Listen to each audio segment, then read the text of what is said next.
How did intersectional persecution impact homosexuals in the Holocaust? Imagine facing danger not just for one part of who you are, but for many reasons at once. During the Holocaust, this was the reality for many homosexual men. They were targeted because of their sexual orientation, but their experiences were often made worse by other factors like ethnicity or political beliefs. This layered discrimination is called intersectional persecution. It meant that some men faced multiple threats at the same time, making their suffering even more severe. Homosexual men were criminalized under a law called Paragraph 175 of the German Criminal Code. This law was enforced harshly by the Nazi regime starting in 1933. Between 5,000 and 15,000 men were imprisoned in concentration camps just because they were gay. They wore a pink triangle badge on their uniforms, which marked them as a distinct group. This badge made them easy targets for abuse and discrimination within the camp system. Some of these men were also part of other persecuted groups. For example, a gay man who was Jewish faced two layers of danger. He was at risk of anti-Semitic violence and also persecution for his sexuality.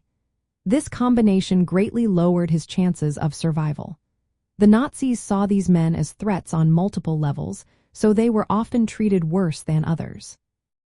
Inside the camps, gay prisoners faced extreme isolation.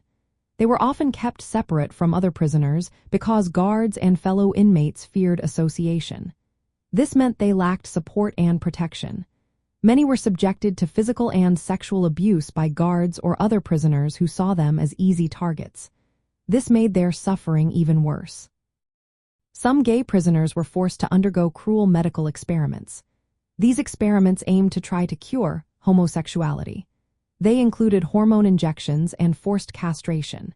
These procedures were painful and had long-lasting effects on their bodies and minds. Starting in 1942, some prisoners who agreed to castration were released, only to be sent to deadly military units afterward. Gay prisoners also faced brutal work conditions. They were often assigned the hardest jobs, which led to exhaustion, injury, or death. Many did not survive the harsh treatment or the executions carried out in the camps. Their mortality rate was higher than many other groups targeted by the Nazis. Outside the camps, the persecution continued. Men accused of being gay faced legal charges, social rejection, and loss of jobs. After the war, many of these men were not recognized as victims of Nazi persecution. This meant they could not easily get reparations or official acknowledgement of their suffering.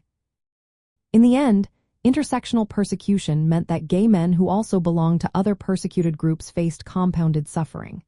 Their marked status as homosexuals made their treatment in the concentration camps even more brutal. Many experienced extreme isolation, abuse, and a higher chance of death.